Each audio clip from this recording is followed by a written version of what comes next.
Hi, my name is Candace Stabler, and today I would like to do a literary review of Edgar Allan Poe's The Fall of the House of Usher. To start, I would like to introduce Mr. Edgar Allan Poe himself and let him tell his own tale of his dark beginnings and even sadder endings. Mr. Poe? Hello, audience. Edgar Allan Poe here. I was born in Boston, Massachusetts on January 19th, 1809, and my story starts with sad beginnings, as my father abandoned my mother a year after my birth, and at the young age of 3, my mother then died from tuberculosis. At the young age of 3, I was separated from my brother and sister and adopted by John Allan, who was not a loving substitute. We spent some of my early years abroad in England and Scotland, where I was granted education from some of the best schools available. Upon returning to America, I continued my education, but unfortunately, due to heavy drinking and bad debts, I had to resign from school and instead sought refuge in the army. I had the intention to continue my career in the military. However, John Allan did not support me in any way and refuses to help with the necessary funds and also not give me the required permission to resign from the academy. I instead had to resort to the distasteful act of violating regulations in order to be discharged. After the military, I sought refuge in the home of my aunt, Mrs. Clem, and my cousin, Virginia, where I continued my writing with no financial success. Even when John Allan died, I did not receive anything of his legacy to help alleviate my debt. I married my cousin Virginia when she was only 13 and lost her to the same illness as my parents, tuberculosis.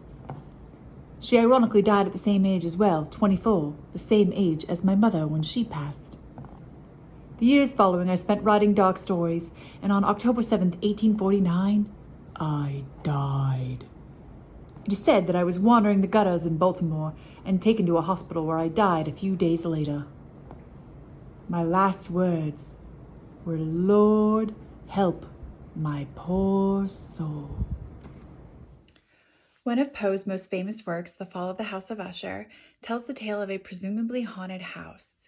A brother and a sister live in it alone, and a narrator, who is a former school friend of the brother, comes to visit and alleviate the sorrow and loneliness of him. Roderick Usher is a frail hypochondriac of a man suffering from his own active worries.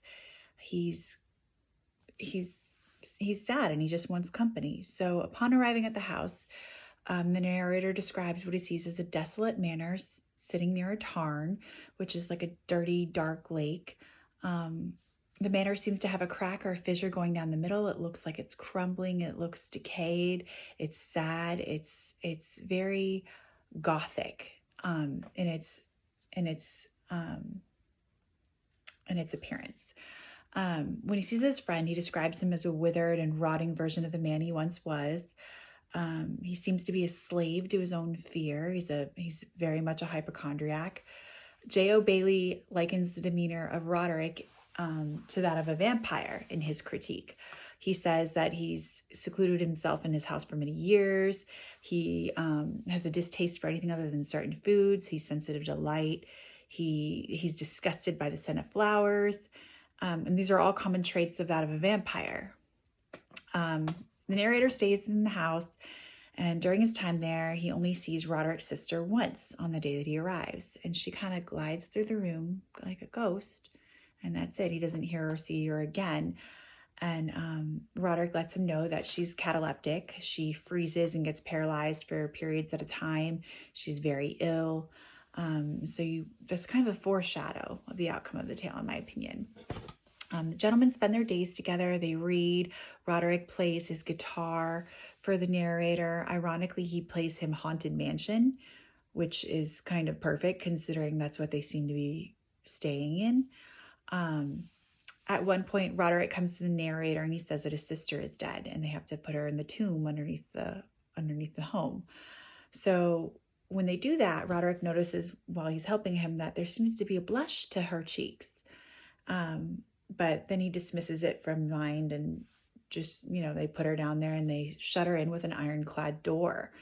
Nothing happens for 7 to 8 days, other than the fact that Roderick's character seems to decay mentally and physically even more than it already was. After so much time, Roderick finally comes to the narrator in a panic. He comes to him and he's freaking out. He throws open the doors. A storm comes rushing in. And the narrator tries to read the story to calm him down. And they hear these distant noises. And they realize Roderick stands up quick and he's like, "We put her in there alive."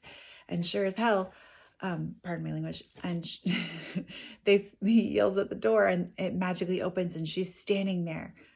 And she throws herself upon her brother and they both fall to the floor dead. And the narrator runs from the home and a crack of lightning, it seems to go off behind him. And he turns around and he sees the house split in two and fall into the dark lake. And that's it. That's the end of the story.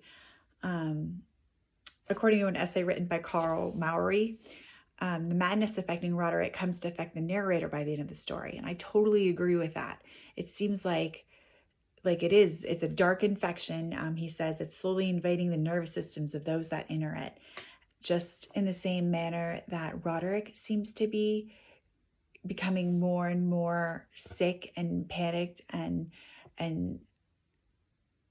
unwell. The narrator seems to slowly start sharing those same attributes, and he in the end seems to have gone mad in the end, in my opinion, as well. Thank you.